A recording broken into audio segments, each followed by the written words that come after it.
Chers amis, bonjour, ici Paul-Emmanuel, postdoctorat en biologie pour La Science te parle. Petit podcast aujourd'hui que je mettrai sur YouTube. Je ne vais pas créer une plateforme de podcast, mais je vous en ferai de plus en plus. Je souhaite vous parler d'une chose qui me semble importante, c'est le courage de la nuance. Cette semaine, j'étais un peu plus sur Twitter que d'habitude. D'habitude, j'y suis de manière modérée. Cette semaine, j'ai été un peu plus parce que j'ai eu un petit souci de santé. J'ai beaucoup attendu dans des couloirs d'hôpitaux pendant 2 jours et donc j'ai eu le temps de débattre, vous verrez que le mot n'est pas exact, avec des gens sur divers sujets sur Twitter. Et je dois vous avouer que j'ai le regret de l'avoir fait. Le courage de la nuance, ce n'est pas l'une de mes expressions, c'est l'expression de Jean Birnbaum, qui est un auteur, un journaliste, qui travaille au monde des idées. Et je souhaite vous lire la 4e de couverture de son livre pour vous expliquer de quoi parle ce livre. Un plaidoyer contre le manichéisme et pour la subtilité. Le mot est important, subtilité. Nous étouffons parmi des gens qui pensent avoir absolument raison, disait Albert Camus. Avec ce livre, Jean Birnbaum veut apporter du réconfort à toutes les femmes, tous les hommes qui refusent la brutalisation de notre débat public et qui veulent préserver l'espace d'une discussion aussi franche qu'argumentée. Pour cela, il renoue avec les grandes figures intellectuelles que soient Albert Camus, George Orwell, Hannah Arendt, Raymond Aron, Georges Bernanos, Germaine Tillion ou encore Roland Barthes. Pas seulement pour trouver refuge auprès des figures aimées, mais surtout pour recouvrer l'espoir et la capacité de proclamer ceci. Dans le brouhaha des évidences, il n'y a pas plus radical que la nuance. Je trouve ce terme, le courage de la nuance, extrêmement vrai dans la société actuelle. Parce qu'il faut être courageux aujourd'hui pour être nuancé. Il faut être courageux aujourd'hui pour ne pas tomber dans la caricature. Il faut être courageux aujourd'hui pour ne pas tomber dans la radicalité. Dans les débats que j'ai eus cette semaine sur Twitter, je me suis aperçu de la radicalité des gens qui commentaient. J'ai commenté sous les journaux, c'est-à-dire BFM TV, Le Point, etc., sur des sujets d'actualité, que ce soit par exemple un chasseur qui s'est fait défigurer par un ours, avec des centaines de commentaires qui regrettent que le chasseur ne soit pas mort.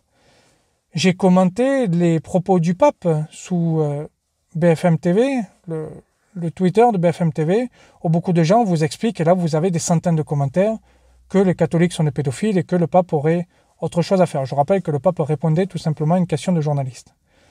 J'ai commenté également sur le rapport d'Oxfam, parce que le rapport d'Oxfam est caricatural, il est faux, et donc j'ai expliqué les chiffres de l'INSEE et j'ai dit, regardez, si vous prenez ce qu'a pris Oxfam, c'est-à-dire la génération qu'a pris Oxfam, ils sont déjà à la retraite et il y a une évolution du marché de l'emploi, de l'espérance de vie, de l'industrialisation, de la technicité, de la technisalisation, et du coup, le monde du travail n'est pas le même que celui de l'après-guerre. Il suffit de voir, et j'ai donné ce chiffre, de l'INSEE, du nombre d'ouvriers peu qualifiés ou pas qualifiés après la Seconde Guerre mondiale, on est pratiquement à 30%. Aujourd'hui, on est à 6%. On le voit donc, il y a une évolution, Oxfam ne prend pas en compte, et donc il projette des données des générations précédentes sur les données des gens qui devraient avoir la retraite bientôt. Et comme ça a été beaucoup diffusé, y compris par des gens qui auraient dû débunker ce rapport, eh bien ce rapport a été considéré comme vrai. Et donc, il est difficile d'être nuancé et de débattre. Lorsqu'il y a les propos du pape, exactement pareil.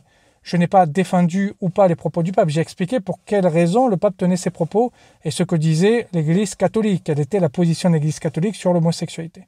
Mais pareil, c'est incompréhensible pour les gens, la nuance n'est pas compréhensible. Dès lors, on vous insulte, vous êtes un pédophile. Certains vous disent, je ne veux pas être méchant, mais nous savons que les catholiques sont des pédophiles. Fin du débat.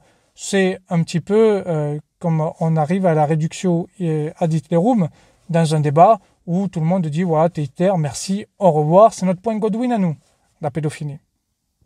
Lorsque les gens nous disent ça, on arrête en général le débat. Je m'étais rendu compte de la radicalité des gens il y a quelque temps déjà, lorsque une fois sur Twitter, j'avais commenté quelqu'un qui disait que tous les gens qui votaient Rassemblement National étaient des fascistes et des nazis. Je dis pas du tout. On ne peut pas dire que je ne sais pas combien de pourcentage de Français au second tour ont voté Marine Le Pen sont des nazis et des fascistes. Et on m'a bloqué, on m'a insulté, on m'a bloqué, je devais être un fasciste, un nazi aussi. Aucune nuance de la caricature.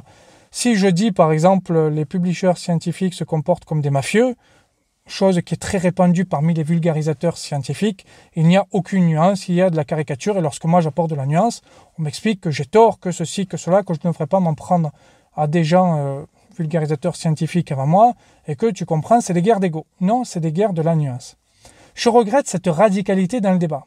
Je regrette que l'on ne puisse plus débattre. Et je vais envie de rappeler l'étymologie du mot « débattre ». Lorsqu'il y a un « dé » devant un mot, eh bien, c'est l'inverse du mot.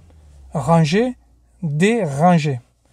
Donc, débattre, c'est l'inverse de battre. On ne se bat pas, on essaie de voir l'argument de l'autre, on regarde nos arguments à nous, et le but, ce n'est pas de gagner un combat, c'est au contraire d'avoir fait un pas vers l'autre et que l'autre ait fait un pas vers nous pour arriver à une idée qui peut être commune aux deux. C'est ça, le débat. Aujourd'hui, dans les émissions de télévision, dans les débats politiques, il faut que l'autre gagne. On dit, on donne des coups, etc. Et vous avez des chaînes de rhétorique qui vous donnent, regardez, qui vous expliquent qu'il a donné un coup là, là il a gagné, là il a perdu. Le débat, ce n'est pas une bataille, c'est l'inverse d'une bataille. C'est au contraire essayer de réfléchir sur une situation. Moi j'ai tort, lui il a tort, nous essayons d'avancer ensemble. Et il faut donc faire des pas vers l'autre. Aujourd'hui, on ne le fait plus. Et lorsque j'ai dit sur Twitter, après que des athées radicaux me les aient un peu brisés, et lorsque vous entendez plusieurs fois, j'ai compté, j'ai lu à peu près 600 fois un message que les catholiques étaient pédophiles. Je dois vous avouer que la 601e fois, si moi ça me fait rire de le voir assez souvent, la 601e fois, quand vous l'avez en commentaire, pas seulement sous moi, sous des journaux, je vous l'ai dit, vous rigolez un petit peu moins, vous voyez, ça devient lassant, un peu comme un musulman qui entendrait toujours « tous les musulmans sont des terroristes ». À un moment donné, ça devient lassant. « Oui, mais toi, on ne va pas débattre avec toi, tu es un terroriste ». Non, c'est un musulman normal. Les terroristes musulmans, c'est la très petite minorité, il n'existe quasiment pas. Vous avez dit terroristes musulmans sur 1 million de musulmans, vous ne pouvez pas dire tous les musulmans sont terroristes. Eh bien, c'est pareil pour les catholiques. Mais aujourd'hui, on ne cherche pas à débattre, on cherche à arrêter le débat, à insulter l'autre, et comme ça, on a gagné. Le courage de la nuance. Et je trouve ce mot courage extrêmement intéressant, parce qu'aujourd'hui, on le perd, le courage. On nous dit, on le perd ce courage-là, on nous dit, on vient de plus en plus vers une société des extrêmes. On vient vers une anonymisation de la société. On nous a fait beaucoup de mal au débat public. Mais en réalité, on n'a pas envie de débat public. En réalité, si vous regardez les politiques, lorsqu'ils sont à la télévision, lorsqu'ils essaient de débattre sur une réforme, par exemple des retraites, il n'y a pas de débat, il n'y a que des aboiements. Vous n'avez personne qui a envie de débattre. Peut-être Ruffin semble être à peu près le seul.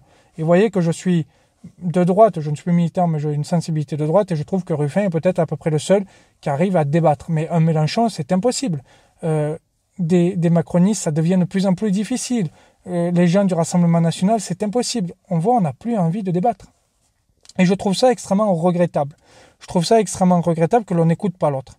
Et ce que je trouve regrettable, au final, c'est que la seule chose que nous ayons à offrir aux gens à qui nous parlons, eh bien, c'est du sang. Et j'ai envie de dire quelque chose, si vous voulez avoir du succès, eh bien, il faut donner du sang aux gens. Si vous voulez avoir du succès, il faut rentrer dans le clash. Quand je fais par exemple une vidéo sur la science, que je vous parle d'un article, d'un phénomène ou pas, ou que je fais des shorts pour vous parler de l'actualité scientifique, je fais 100 vues. Je vous parle d'Aberkan, et souvent filmé dans des conditions absolument abominables, eh bien, je vais faire 1000 ou 1200 vues. Je vous parle d'actualité scientifique, je fais 100 vues, je vous parle de Raoult, j'en fais 2000. Il vous faut du sang. Il faut... Et c'est dommage un peu cet intérêt pour toujours le clash, pour toujours qui c'est qui va gagner, il faut enfoncer l'autre, etc. Il y a un commentaire, par exemple, qui m'a fait excessivement mal, sur VR et Info Covid. Vous savez que nous avons créé, sous l'égide de Michael Ruff, de la chaîne La Biologie fait des vidéos, un collectif, un regroupement de 4-5 vidéastes où l'on essaie de débunker un petit peu les plus grosses erreurs qui sont dites sur la Covid-19. Et dans la dernière vidéo, nous parlons d'Aberkan et nous donnons raison à Aberkan sur la structure sociale des révolutions.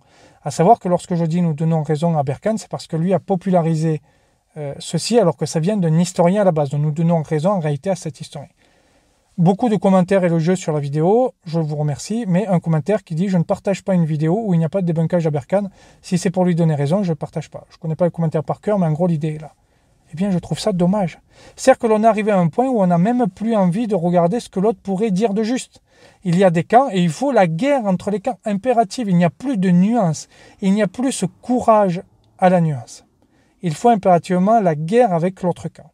On m'a reproché, et beaucoup de gens n'ont pas compris mon amitié avec certains complotistes comme Mike Borowski, certains désinformateurs. On m'a dit, mais tu ne peux pas être ami avec ces gens-là. Bien si, je suis ami depuis des années avec. Et à dire vrai, avec Mike, nous avons des discussions, par exemple, sur les vaccins, la Covid, etc. Nous ne sommes pas d'accord, mais Mike et moi, nous savons débattre de manière posée, de manière polie, de manière courtoise et honnête. Et lorsque l'on se voit ou lorsque l'on s'est au téléphone, eh bien, nous discutons de manière polie, courtoise et honnête. Et nous ne nous battons pas, nous ne nous hurlons pas, et notre amitié, 2 ans de crise de Covid, presque 3, ça ne nous l'a pas brisé. La plupart de mes amis n'ont pas la même opinion que moi. Ma meilleure amie est anarchiste. Tout ça pour dire que la plupart de mes amis ont des opinions diverses, que j'aime la diversité d'opinions et qu'en réalité, je m'ennuie avec des gens qui pensent toujours comme moi. Ça, c'est un point important aussi sur l'amitié parce que beaucoup ont dit, moi je me suis disputé avec ma femme, mon fils, mon ami, mon frère, etc. Je ne peux plus les voir. Vous avez des vidéos qui vous expliquent comment tenir un débat de famille avec votre frère, votre cousin, votre oncle, etc. Et je me dis, mais quand je regarde Twitter ou quand je regarde ce genre de vidéos, c'est tout de même assez problématique d'être à ce point radical dans ses opinions, d'être à ce point obsédé par mettre l'autre à terre et par sa propre individualité, et de ne tellement pas vouloir aller dans la nuance qu'on est prêt à se disputer avec un frère, un cousin, un oncle, une tante. Je trouve ça extrêmement problématique. Et ça me fait peur en réalité, cette société-là. Ça me fait peur parce que aujourd'hui, il n'y a plus de débat public. Et c'est bien ce que nous dit Jean-Pierre. Bon, on ne peut plus avoir un débat public. Alors, il ne suffit pas de regretter Hanouna, parce qu'en réalité, nous sommes tous des Hanouna avec nos comptes Twitter. Et moi aussi, je fais des erreurs dans les débats. Et moi aussi, je peux aller à l'insulte de l'autre. Donc, je ne dis pas que je suis différent des gens que je critique. Je suis pareil aux gens que je critique. Et je trouve, aujourd'hui, je lance cet appel, c'est que nous devons retrouver ce courage de la nuance. Nous devons retrouver la subtilité. Nous devons retrouver cette nuance, elle est impérative pour le débat public. J'ai envie de terminer là-dessus. J'ai fait une vidéo, il y a 2 ans de ça, sur Raoult et l'Open Access, où je dis finalement, Raoult dit beaucoup d'erreurs, etc., mais il crée une nouvelle forme d'Open Access en mettant en ligne des préprints sur son site. Le préprint s'est développé pendant la Covid-19. Et Raoult avait un système de préprint directement de l'IHU Méditerranée. Je vous ai expliqué l'histoire de l'Open Access. Et cette vidéo aussi, en message privé, a été très critiquée. On m'a dit, mais tu n'as pas le droit de donner raison à Raoult.